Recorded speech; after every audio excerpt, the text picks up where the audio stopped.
Yeah, as you can see, production quality is top tier. Hold on. Now we're live. We're I thought we live. were We're live now. Okay. Now we need our audio. There we go. Oh, that I was was thinking we were classic. just live for the past minute. Like, all right, I think we've listened to enough sweet I know. stock music. We can jump I in. know. And everybody's just waiting out there. They're like, man, these guys promote themselves so heavy and they're not even here today. Yeah, we're so good at promoting. We tell you 24 hours before the actual stream. Come on, let's go. That's how awesome Tease we are it, at this. but just don't show up. Just don't show up. Awesome. All right. Start decreasing. I think everyone's mostly here. Yeah, it's live. We're in. Cool. All right, we're live. Well, welcome to the Atomics on a Friday, where this is the El Camino of security testing. And yeah, Paul, I'll let you run through this amazing agenda we got jamming here today. So we are very excited for our Purple Madness series to kick off March. So starting this week for the next 4 weeks, we'll be going live, kind of taking a threat report and kind of diving into it from different backgrounds and perspectives. So in order to facilitate that and learn more about things like CTI and purple teaming, threat research, detection engineering, we figured let's bring in some really talented people who can kind of share some information and really make an approachable process to kind of diving into this and figuring out how to test and validate security tools with Atomics. So we'll kick it off by doing some introductions of who everybody is, talk about what the threat report will use. In this case, as we see, the theme is going to be GOOTLOADER, and then we'll touch on the actual schedule. So let's kick it off. Let's get people in. Let's have some fun. Cool. All right. You push next. There we go. I'll add everybody in a second. We have another slide. My name is Michael Haig. I'm a threat researcher at Splunk. You can find me on Twitter, mhaggis. If you don't know who we are, or at least who I am, I've been in the industry, I think, weirdly 12 years and did a little bit of everything from kind of like your PC support, sysadmin, all the way up to now threat research, formerly Red Canary, now Splunk. Right on. Quick high level, I'm Paul. I'm a principal threat hunter at Red Canary. I've been in the industry probably 6-7 years now. Worked my way from help desk through traditional SOC role, incident handling, incident response, and now threat hunting.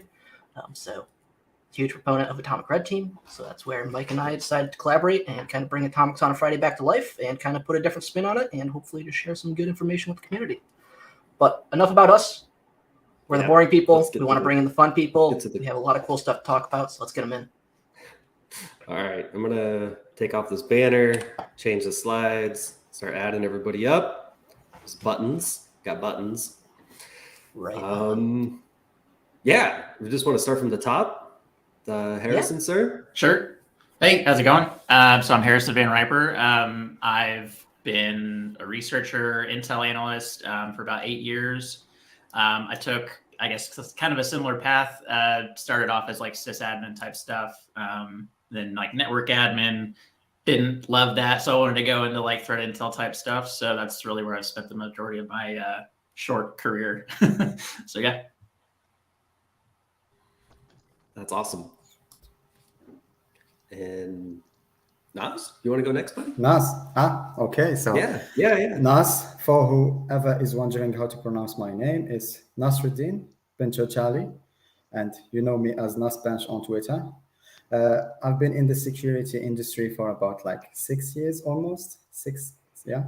I started as a pen tester / administrator of security tools and whatever. Then I switched to the blue side and more detection engineering. I'm now a threat researcher at Nextron, where I focus mainly on everything related to Sigma and the endpoint and mainly Windows. Yeah, that's it. I guess my turn. My name is Anton Vritsky. I'm a threat research team lead at Sumo Logic, previously at Larez Consulting. Before that, I worked with SIMS mostly, And then before that, help desk, like a lot of you, I guess. And I also have some like audit experience with like PCI and all that stuff, which is not as fun as as the stuff I do now. Anton loves DMB on Twitter. The DMB is drum and bass. I love drum and bass music. I get asked that a lot. So that's yeah. Find me, hit me up. Happy to talk shop anytime. What's Somehow funny I is- always thought it said D&D. Yeah. Oh, Same as me. Yeah, DMB. Yeah, I made that nickname like so when I first signed up for Twitter. I think it was like 6-7 years ago, and I thought like it'll just be like a lurker account, and then the follower count grew and grew, and it became a little bit more professional. So if I could change my handle now, I probably wouldn't. You know what? Let's keep it. Drum and bass represent. It's great music, so why not? Definitely. That is awesome. Sounds like we all had a role in help desk, so that's somewhere we feel all aligned. And then we all moved away from it. I wonder how many password resets we all have under our belts Oh my gosh. combined. Thousands and thousands. though, That's a I don't great think I would question to change. ask. Like Go a ahead. lot of people are kind of like want to avoid kind of doing that, whether it's help desk or sysadmin, network engineer. They kind of like want to bypass that. And looking back, like at the time, I was like, oh, I don't want to do this anymore. Like I can't. Like I got to pivot. Like sure.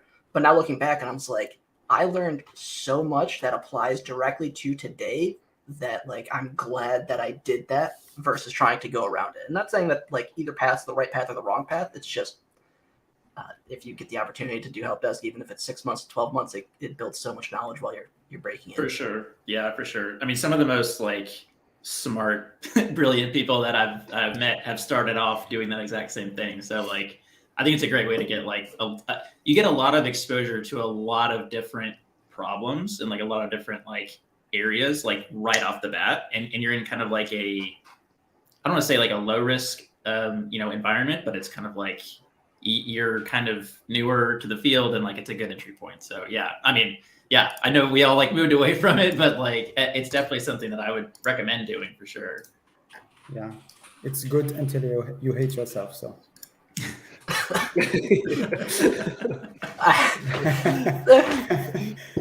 There are some down times for sure, just like in any role, but like don't let that be the deciding factor if that's the path you go. I love that we turned into a career thing. This is awesome. Right off the I think bat. it's a valid topic. Yeah, it is. Yeah. I mean, yeah, like you mentioned, like how many times did you install Office and you're digging through the directories to figure out why something wasn't working, and now you know more than you did ever before. I learned so much about app data just by working the help desk because everything dumps Yeah. everything there, and so you get really good at like where all the things are stored and roaming profiles. Oh 10 yeah, out of 10. that's group policy. You've never, yeah. Oh goodness, yeah, group policy's great. Now you're just making me nostalgic for group policy objects. I know. Woo, group policy, GPMC. All right. All right. Do we have any more slides? Yes. Yeah, we have the good one to build some more Okay. background. Kind of touching on where we Cool. are. Let's keep the ball rolling. So Okay. we already touched on like who you are, what you do, but now let's touch on favorite group malware or tool. Like the thing that gets you excited. For me, it was Emotet for years. Like it was like what every morning I'm like, all right, where's the new one? Waiting for it. So that was back in my SOC days. That was my one true love so far. But curious what everybody else's thing is, whether you love it or hate it. What is it? Yeah, I mean, I'll go Okay. first. Go ahead, Harrison. So I kind of started off doing some like external threat intelligence. So like I was working at a company called Digital Shadows, and so like we track a lot of like cybercrime stuff. So my favorite from that time period, and it's kind of lasted, has been the Dark Overlord, which like back then, kind of like 2017, 2018, when they were kind of really going after it. Ransomware was like pretty rampant, and they kind of took a little bit of a different path of just like pure extortion. And I think like that sort of signaled a little bit of a shift, like in the industry and like how cybercrime was kind of being done. It was all just as a cybercrime sort of analyst at the time. It was just fun to kind of track that, right? Like track those actors and track them over the forums and whatnot. So, so yeah, probably it's a little bit different than like the more traditional, I guess. But that's just that's mine. That's a very cool perspective, actually, because like from my background, I've never really dug into like that side of going after, let's say, like attribution, right? Like that's really cool. So it's kind of a spot I've never dug into enough of, other than just like reading about it. That's cool. Yeah, maybe stuff that I've written. You never know. So. Yeah, probably. Actually, by the way, your blog on your blog was really good, and that was one thing I shared with Paul that I really liked. It was a good read. I think it was the Russia one. Oh yeah, the about the invasion. Yeah. Thanks for that. Yeah, yep, it was good. Sorry. All right. So maybe I'll go next.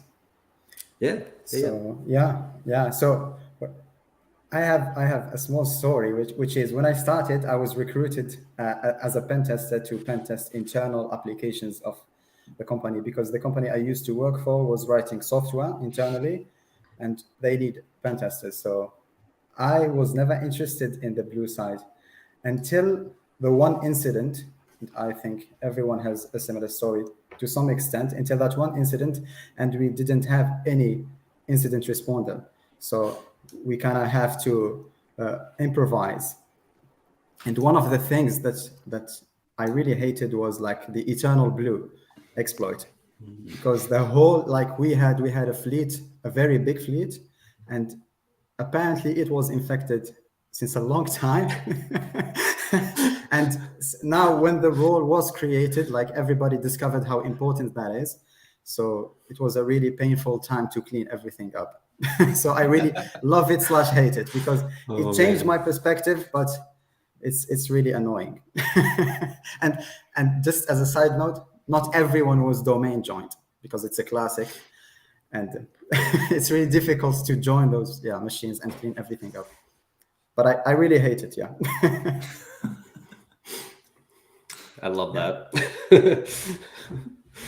What do you got, Anton? I don't really have a favorite group or malware, but my favorite tool is White Chocolate Macadamia Nut by Justin Bui, and I hope I'm pronouncing his last name right. So I apologize if I'm not. I think like cookie theft is a really interesting technique. I love it. It's just one of those things that it sounds benign when you think about it. Like, what's the big deal if you steal my browser cookie? But then when you actually like think about the implications of like, if you're able to steal a browser cookie of someone who's like MFA'd and all that stuff, like how powerful that is. I love that technique, and I love that you can like tunnel it. Just such a cool tool, the way it starts like Chrome and headless mode and all that stuff. So I don't know, as soon as I saw the blog where he outlined that tool, I fell in love with that, with the tool itself and the technique and everything. So I don't have like I don't know much about like malware families and all that, just like you, Mike. Not my bag, but the tool, I think it's a really sweet tool. But yeah. I think it's interesting because, before we got live, we were talking about like identity and how identity is kind of going to be like the next frontier of where it kind of takes place, and kind of already starting to see the shift of it. But cookie theft is just one of those ones that fits into place, especially like your point, MFA. Like if you can get the MFA session inside, like that's it. You're good to go. Yeah, there's other ways around it, but I remember the first time I tried it, like on one of my like test boxes, like signed into a browser and then opened another one and just shoved that cookie in. I was like, oh my goodness, like this is like this is more powerful than Mimikatz. Why are people like so obsessed with Mimikatz? But this is like crazy. So yeah, I don't know, just love the tool, love the technique. So it's one of those like Is you're like, oh, how bad could this be? And then you like realize Pretty bad. how simple and stupid, and now it's like really bad. And you're like, all right, here we go. It's Down pretty the rabbit bad. hole. Yeah, and like the detection opportunities with it too. Like there's a couple, right? The command line and all that stuff, but like there's not an event in Chrome that says like, hey, your cookie just got like swiped or anything like that. So just an interesting problem to solve, interesting technique all around. So that's my favorite tool. It's hard to detect the cookie monster. That's right. Yeah. Until your cookies are all gone, that's how you know.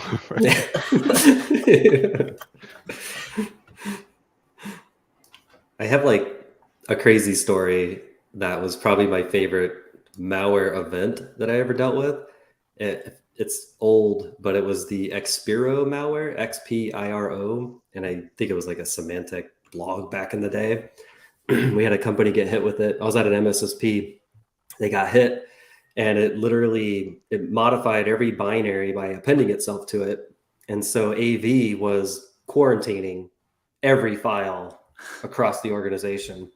So quarantine was just exploding. And they called us and they were like, why is our AV quarantining everything? And we're like, I don't know, like maybe you got a bad virus. And so, but it spread through the whole organization because they had shared drives. So everybody would click on the files on the shared drive and they would just keep spreading endpoint to endpoint. And my favorite part of the incident was their domain controller was also the shared server file share as well. So the domain controller was completely wrecked. But yeah, it's probably not a good day for. But those are the kinds of things that you learn about, like why that's so bad as a sysadmin or like as a network admin, yeah, right? Yeah. Why did our network appliance not catch this? I don't know. Signatures were up to date. All right. Last one before we go in. OST debate. I know Justin's here. He's very excited about this. You skipped Vim and Nano. Like we're gonna go. We'll skip that one. That one's probably the easy one. We gotta meet Justin quota. Let's do it. Yeah.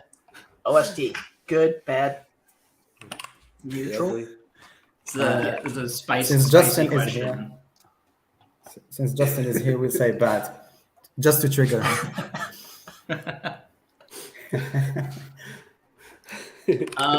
So I guess I mean, may as well just say anything at this point because like it's gonna go off the rails. But I think my TLDR would be like neither, which is kind of like a cop out answer, but like I think it's just like the way that it is right now, like that it's just they exist and like you have to deal with it. So so yeah. See, I know. I mean, like you can say anything; it just doesn't even matter. But yeah, I mean, like I think the intent, at least from my perspective, has been good, right? The intent behind them is typically good. I think the result of them, though, can be bad. So it's kind of hard to like balance it out. But yeah. I'll stop there before I get into much more. Yeah, I think the outside of like Cobalt Strike and that being leaked or stolen or whatever and cracked and shipped, but like think of Havoc, right? Like he creates it to learn. He's young and he's creating it to learn something. Then he releases it.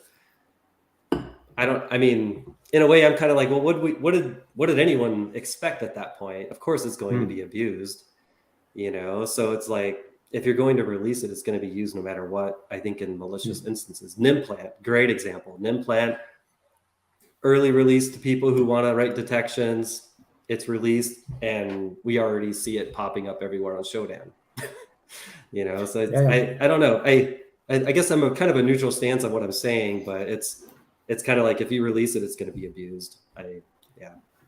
How I think of it is like that there are two sides. So there is the high level side, which is the researcher, EDR vendor side, and there is the normal people side. What people tend to forget is sometimes that not like the discussions in Twitter and the detections in Twitter are only a fraction of what happens. And like 90% of how you get your detections, you'll get it via a vendor. And if you try like to do the contrast, the C2 frameworks help you understand the techniques and helps the researcher more than the simple user, because the chain between the abuse and the detection release via the vendor is not as quick. So I think it's good for the researcher because it's always good, but for the end user, I think the issue is here. like people tend to forget that the end user, most of them don't have like security administrators. Most of them don't update their signatures every day, and all that shenanigans that comes with it. So that's the bad side of it. But the good side is, I mean, you advance the security research. Like half of the techniques or half the detections were created because the offensive side created those tools. So like a good example is Mimikatz versus Microsoft. Like the advancing the like he forced Microsoft to do some changes, which is good. But at the same time, we have still people running XP, so or running Windows 7. So like it's expected, but what do you do? Yeah. I think or like the recent Go PwC signed Mimikatz, right? Like, Oh yeah. I bet they want that one back. Yeah, I think for me, like it's a very spicy topic for a Friday afternoon, that's for sure. But the like, I think it's important to acknowledge that without the contributions of OSTs, like a lot of our careers, or at least mine, wouldn't be the way it is today. That's for sure. Like I remember when I was like really deep into some stuff, you know, like people like Casey and Matt Gray were tweeting out all these techniques left and right daily almost. And those, I didn't even know if those would be considered OSTs, but it's just, I think it's important to acknowledge like the flowering of the industry that came from these OSTs. So it feels a little disingenuous to, you know, like say that they're bad after you've already built yourself up using them, kind of thing, or you built up your product using them, or built up your service, or whatever have you. So, but there are days where I think it was last year or the year before that, where you see like the contrast of, hey, new Cobalt Strike, and then in the very next tweet, it's like, hey, this hospital is being ransomed using Beacon. So, you know, as an industry, that kind of sucks. You know, I don't think anybody really wants to see that. But at the same time, we kind of built ourselves up using these OSTs, using things like Metasploit, you know, Cobalt Strike for those who have access to it, all these other tools. So yeah, it's a tricky tightrope. I will say that at least like the discussions nowadays seem to be much more respectful with it. But I remember like last year or 2 years ago, the industry was just like tearing each other apart over this, and it was really like kind of crappy to see at the time. So I'm glad that we kind of got over that, and we're talking about it in a more like professional and respectful manner. yeah, even bringing up like Cobalt, even a couple of years ago, it was like hard to come across as far as like building any kind of detections unless you ran up against someone using it as a defender. You're like, most folks probably never saw it, right? And I remember, what was it? It was, you could find it on Virus Total, you could find it some random places. Maybe it was cracked, but it probably came with more. But I remember even just back then, it was when Raphael Mudge was running it, I guess. It was just one of those things that you couldn't really get to. It was more frowned upon to, and I think it was in their license where you couldn't write detections on it. And so defenders really had no chance. It wasn't being released or shared, right? Like it was very just kind of black box at that point. Like you had no idea. But now I feel like you can write about almost any C2 without someone coming after you. Or there's enough open source ones, it just doesn't matter anymore. Right. That's what I was going to say. It's like you've seen like, what was it that got really popular? Was it Sliver that got kind of popular for a minute? Yeah. So that's what I was going to say, was like the open source C2 stuff, like that can kind of fill in that gap if you really wanted it to. Yeah, I think people focus a lot on like the C2 part of it, but not so much the framework part of it, where a lot of these frameworks are frameworks like Mythic is a good example. You know, it's very modular. It comes with different, I forget what the terminology is, the payload types for it, but the actual like thing that makes it by your EDR isn't Mythic, right? It's the particular agent or the particular way that you load that Cobalt Strike shellcode or whatever. Mm-hmm. So it's a very like nuanced distinction that probably only like large InfoSec nerds like us understand, right? It's hard to it's hard to articulate that to the board, for example, right? They see like Cobalt Strike bad and Metasploit bad, but it's an interesting discussion for sure. But I also think there is the aspect of the advancement of detections versus the capability. I think the current capability of writing detections for those tools is very, very immature. I don't know how to express it, but it's not very advanced. Like like for example, half of the detections that are written right now are process command line like detections or single event detections. Whereas these things happen in memory and there is no single way of writing detection. So a lot of people are frustrated because you cannot write for this shit. And sorry for the language, but you cannot write for this. But I think it's more of a discussion. As I said, it's a high level. It's actually an EDR problem or it's an industry problem versus like a normal people problem or an engineering problem. Like if you're working in a company, you're working with the tools that you have and the telemetry that you have. And if the telemetry is bad, well, you cannot do as much. But the advancement of the offensive side versus the defensive side is the real issue here, because I think a lot of people from the defense side see that we didn't reach that level of like writing detections for that kind of stuff. I mean, half of the people aren't talking about like correlation, even though it was introduced in CMs like in 2003 or whatever. Like this distinction, I think it creates frustrations, and this frustration is expressed like I hate C2s. I mean, there is a like 80% reality, which is when you release something, you gotta own up to it, and it will cause harm eventually because people are abusing it. But at the same time, like we're still seeing like, how do you say, run DLL being abused and nobody is talking about it. So this indicates that detection isn't really advanced as people are saying, but nobody wants to admit it. And at the same time, like C2s are good, but yeah, people need to calm down.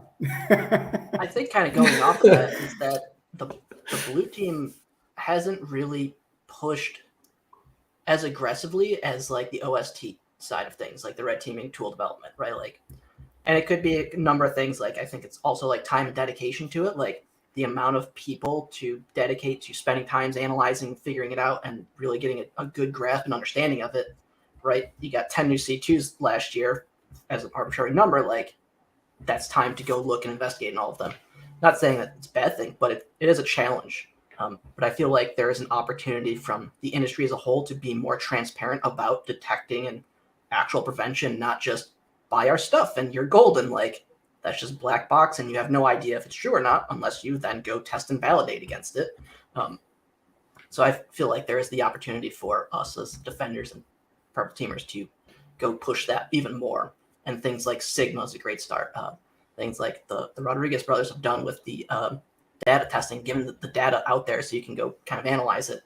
Again, still manual efforts and there's still time investment to go then make sense of that data, but it is an opportunity to push even more and figure it out at scale and be more transparent. I think that's the big thing to kind of counteract the offset.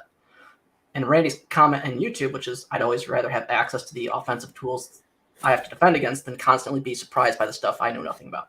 I think that's a great perspective. Like, yeah, dump them all out because then at some point I'll get to it, but still going to need to figure it out. But yeah, I'd rather know about it than be blind to it.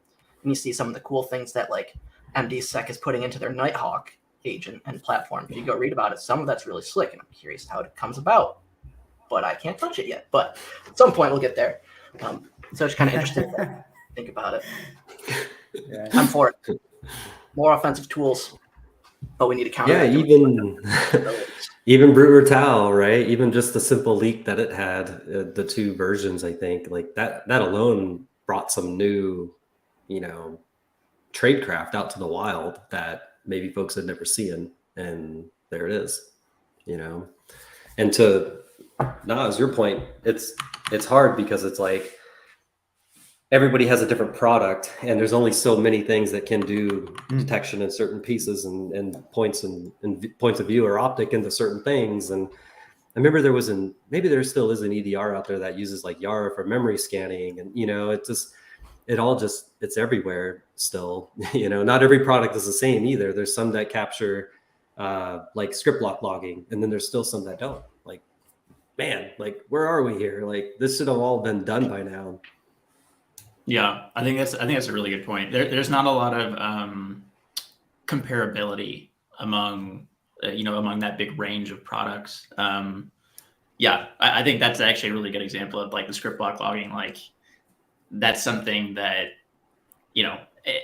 it seems so obvious, right? Obviously, I know I'm not an engineer on the back end, like developing that kind of thing. I obviously know that that's going to be more difficult to like really implement, but it's been a thing now for like a long time. So like, let's try and like raise that bar, but yeah.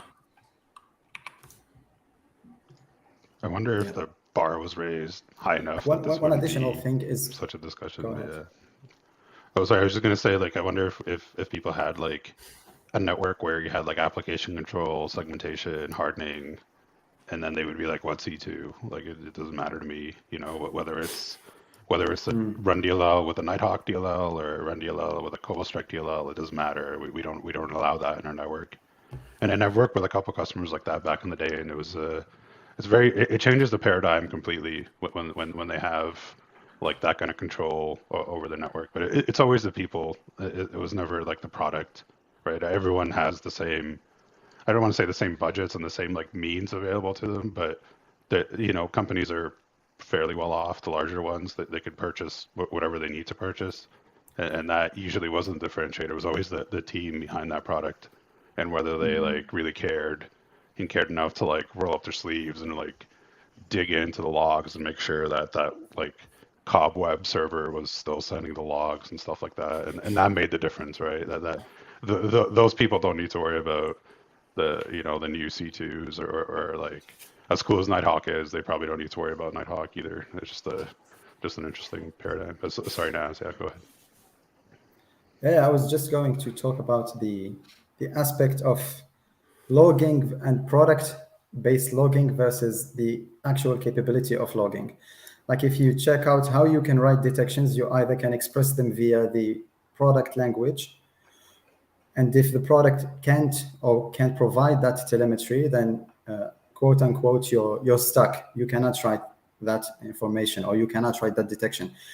And in contrast, for example, the C2s or any offensive tooling has access to everything. Like he has access. Just imagine that if you want to write a tool, you have access from the Windows API from the low level to the highest level. But from a logging perspective, you're very limited to first by the vendor, what he is showing us, like either process creation or whatever. And the telemetry capabilities right now are very limited, and we don't have control over from what choke point we collect the telemetry. For example, process creation is easily bypassable. Doesn't mean that it is bypassed in most cases, as we've seen in reports. But the fact that it is bypassable and you can't do anything about it except for changing your source of telemetry and go look, for example, at ETW or whatever, I think that's an issue in detection that's not talked about enough. Like, we're very limited by the vendor, and the vendor is a software company that has a chain of updates, and you're limited when they will release that updates into, and like you cannot advance at the same level as anyone from the offensive side, which is a shame. And there is the people aspect of it. Like when you try to write detection, you need people, you need research, you need whatever, blah, blah, blah. But the idea is, the biggest issue is like detection right now is a telemetry issue. Like we cannot control it. And two, most people don't understand at what level they are detecting. So it's a really complex issue, but to be able to go ahead and speak at that level of where the OSTs are, you need a level of understanding that isn't provided by the vendor right now. Like Sigma tried to solve this issue, but maybe not yet. But we need like a unification of logging and a capability to describe our detections in a more generic way and in a more detailed way, and where the detection engineer has control to write what he wants to detect.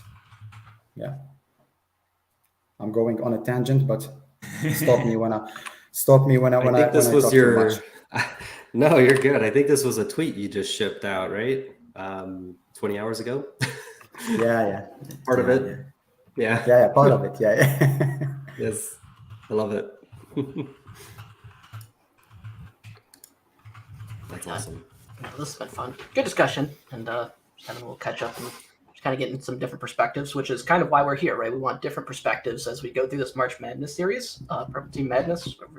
Forgot what we're branding it as, a little bit of everything, but really just provide different perspectives versus just whatever Mike and I feel like that day, to kind of bring some sense into it. So let's kind of kick off and go into like what we're actually going to do the next few weeks. So Mike, you want to hit the next page? Next slide. Oh, yep. So I can what do are we buttons. even doing here?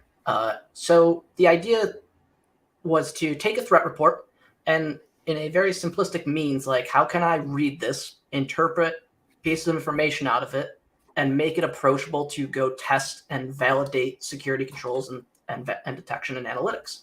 Do I have things like the right log sources? Do I have the right data points? How do I approach which tests to run, right? How do I interpret the report from an intel perspective of like, what matters out of this versus, okay, this is cool, but maybe not prioritization, and just get some different ideas of pitfalls, things to avoid, like what should we do? So we're going to use everybody's favorite tool, a spreadsheet, to kind of track this and use that throughout so that like you, at the end, we can present it in like a GitHub repo and kind of just go through exactly what we did or follow along as you're kind of watching the series. And just kind of make it really simple and approachable. Like what is like the MVP, the minimum viable product that I could do to kind of go through this process. And so we appreciate everybody joining on the panel to kind of provide your perspectives and how we can approach this and make it simple, whether it's a seasoned professional or somebody just trying to break in. So that's what we're all about here, of just trying to share some information and perspectives, and hopefully people learn from it. But yeah, on the next slide, we just kind of high level again the kind of different parts along the way that we're going to do. So we punch the next one. So we'll start off by taking a report that we're actually going to go to GOOTLOADER. I feel like we kind of jumped on the bandwagon, but when we pitched this idea, that report had just come out like 4 weeks ago, and now I've seen like 10 posts and some great malware analyst reports on GOOTLOADER, and I'm like, I feel like we kind of like joined the bandwagon, but I also feel like we were trying to do this sooner than that. But anywho, so we'll start off with threat intelligence again, kind of how do I interpret and take out and pull out TTPs? How do I kind of list them and stack them, like things to look for, things I kind of want to avoid, or things that I may want to circle back to, but there's other prioritization that occurs.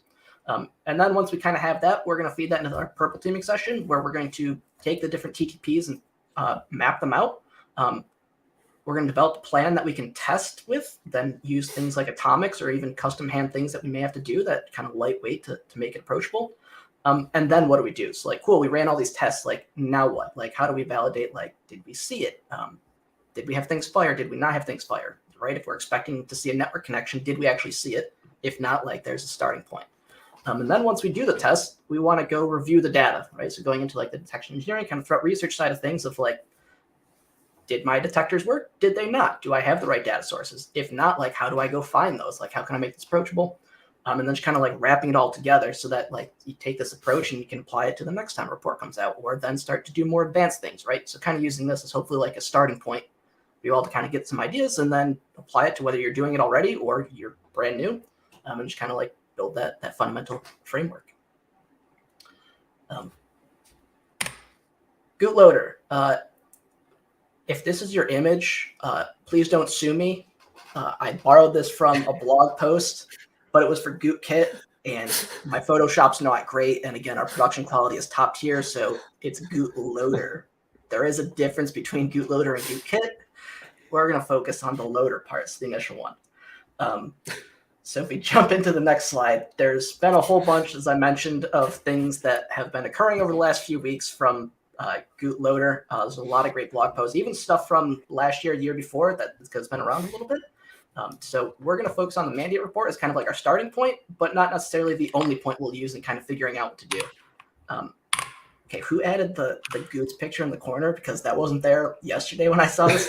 Harrison, stop here. I mean, like, I had added to. it, Paul.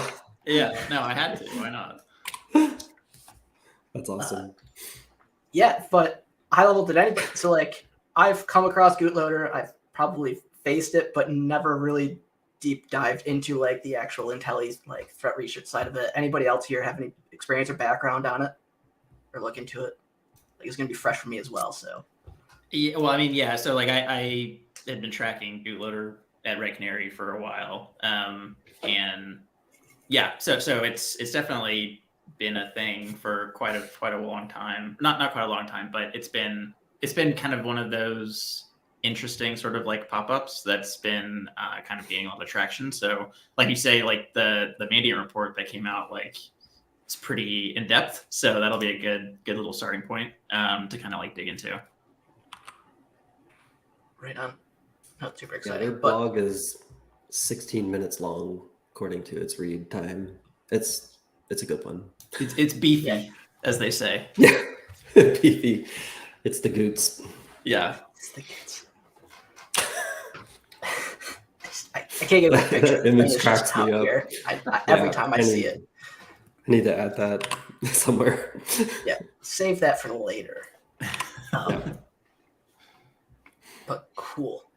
No, so this will be very exciting. So again, I started reading into it a little bit today. We've come across it, but my perspective is like I don't necessarily care what the evil is, other than this thing is evil and we go handle it type of thing. So that's always been like my thought process. So getting into like the intelligence side of it or that side of it, but as well as mapping into like taking this, and I have ideas and kind of a vision of how I would approach it, but I'm always curious to how other people think about it and approach it.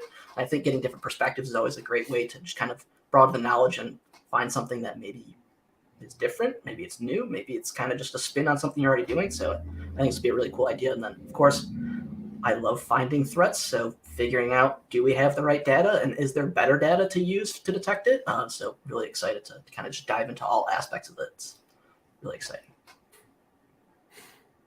Yeah, the first thing I thought when I read the Mandiant one, I was like, why would anybody click a JS file? But we're still there. Still there. Still happens. 1999. Not only the JS file, I love how they open the zip and double click it from the zip. Yeah. Beautiful. Yeah. It's just my invoice. Maybe they thought it was a Goots picture. They don't know. They gotta open it up to see.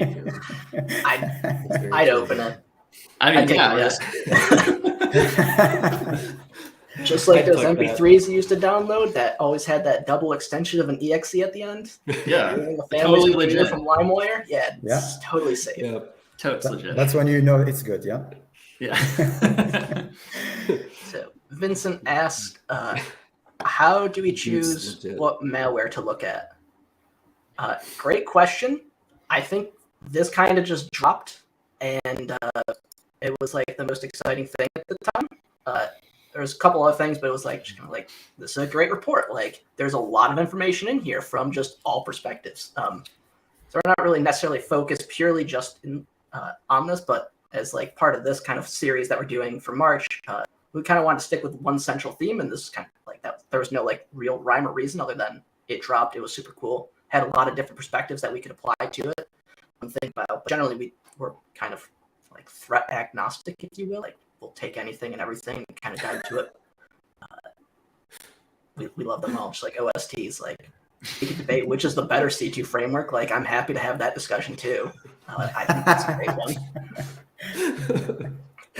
Like that's a good discussion. I mean, honestly, it is. Like it's really interesting. Like we should do a separate series just on like which is the best C2 framework and get some other people on. I think like we could have like 20 people going in this. With I was gonna say that's gonna be a spicy conversation. Even just the OST, just broader conversation is spicy. But then getting into like what's your favorite C2, then yeah. I never did debate club, but I feel like if we structured it like debate club, I think that would be a really killer thing. Like we could probably do put like some charity aspect around it, like raise some money and just donate it out. Like I think we get a bunch of people involved for that and have a blast. You can the charity could be a children's hospital that was hit by one of these things. It's like that, yeah. It's a legit option. Yeah. Fun. Still You want love me to that hit the next picture. slide again? I know. I actually I don't want to leave just saved because it, but the picture. Like, I could reload and put it on every slide. I'm just saying. Gonna miss you, if Goots. Gonna miss you.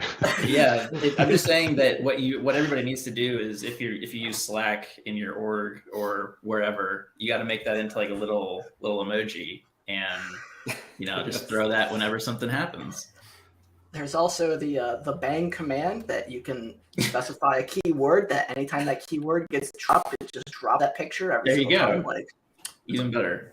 from experience creating them myself, like highly effective, highly recommend it, especially if you're the workspace admin and nobody can change it. Like, really, really good spot. Or if you bribe the IT people, I'm not opposed to a little light crime to kind of have some fun with Slack workspaces. So I think I don't know if it's crime, but not to give like too much behind the scenes, but I think there's still a bang Hague at Red Canary. there is. It triggered the other day. That's how you know you Nobody make an watches. impact That's probably at just your workplace. Yeah, that'll be gone soon. no. I'm gonna go add like 4 more, not just Yeah, secret hidden ones. put it in our Goose. The threat model is about to change after this stream. I guess. Yeah, I think I'll leave it there. There's some good ones in there. Yeah, I don't want to ruin it. There's too many good ones. If you ever get a job at Red Canary, you'll find out. But You'll leave it find at that. Yeah, I've shared too much. I've shared too much. Hague's gonna take me out behind the scenes. Yeah. People at Harry Those have are no farewell idea. present. They're probably gonna go start looking now. Like, turn back around. It's Just gonna type be- Goose. It's gonna be awesome. Goose. That one still works too. That triggered like 3 times in one channel. It was awesome. It was actually sweet. This is cool. Once you see the Goose on Twitter, the Goose on fire, you know what it means at Red Canary. So that's the Goose signal. The Goose signal. All right. All right. I'll do the next slide now. Yeah. We let's lost go. something. Go back. Sorry, too many buttons. So, high level schedule. Sounds terrible. Buffering. Is it everybody, Randy, or is it just me? Uh-oh. Let's give it a second. Is That's it better? I can hear you okay, but Yeah, I was saying I can hear all the panels fine. Yeah. Same. Maybe finish up and then Yeah, it'll be on We'll YouTube. wrap it. Thanks for pointing that out. This is again a very low quality production that we put on here, so I'm not expecting too much. But schedule. So this will be 1 o'clock Eastern, 1800 UTC going forward for the next ones. And we'll modify.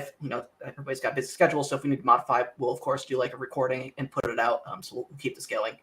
So if things come up, but so we'll start off with threat intelligence with Harrison next Friday. Then after that, we'll go with Anton doing some purple teaming and planning and mapping some atomics and ripping some tests. And then we're going to wrap up and finish it out with Nas on the 24th and really dig into some data sources. So really looking forward to all these. Again, thank you all for participating. I think this is going to be a great series and really looking forward to digging and having fun. It is. Actually, we don't use Zoom. This is StreamYard. It's web-based, and I will shill for it. We're not paid by them, but for like point and click, like this is top tier. Like you cannot get any better, and the free version is killer as well. Don't sleep on it. We'll have to see how the audio quality is. Apparently, Yeah, I'm just gonna have to backtrack on this a little bit, but yeah. Other than that, like if you don't need to speak, it's perfect. Nobody talk. That's Everybody great. just sign and everything will be good to go. Awesome. I think that's it. I think that's all we got. Anybody got any final wraps? So we'll have this. We'll have our slides shared out. So any of the things we're going over, as well as the date times, we'll get those posted. Also, the references we'll be using going forward. So we'll have those ready. And again, feel free to follow along or catch up later on the recordings and let's have some fun with it. Again, thanks everybody, and we'll catch you next time. cool. Yes. Thank Thank you. you all. Thank you for joining. Really Thank you. appreciate it. For sure. All right. Bye. Woo. Bye-bye. Thank you.